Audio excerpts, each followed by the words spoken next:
अलविदा कहने के लगभग 8.5 महीने बाद भी ज्योतिरादित्य सिंधिया किसी न किसी तरीके से पार्टी से अपना जुड़ाव बरकरार रखे हुए हैं और एमपी कांग्रेस के अंदर खानों में क्या चल रहा है वो इस बात की पूरी जानकारी लेते हैं। साथ ही पार्टी की मौजूदा राजनीतिक कवायदों के साथ भविष्य की रणनीतियों के बारे में भी सिंधिया तक हर अपडेट पहुंचता है।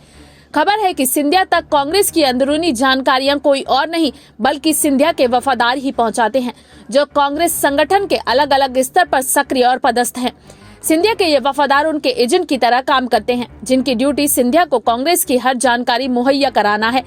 दरअसल ज्योतिरादित्य सिंधिया ने भले ही कांग्रेस का दामन छोड़ दिया हो, लेकिन भविष्य में उनका रसूख पूरी तरह से कांग्रेस पर निर्भर है।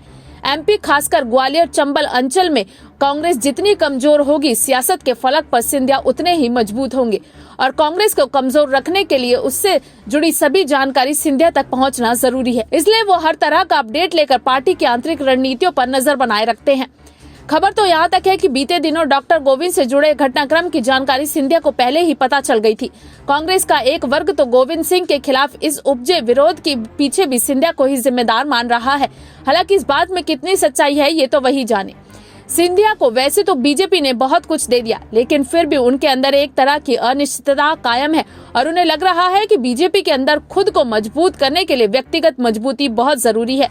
इसलिए वो दल विशेष पर आधारित न रहते हुए अपना अलग खेमा तैयार करने की कोशिश में जुटे हुए हैं। इस खेमे में बीजेपी के साथ कांग्रेस नेता भी शामिल होंगे।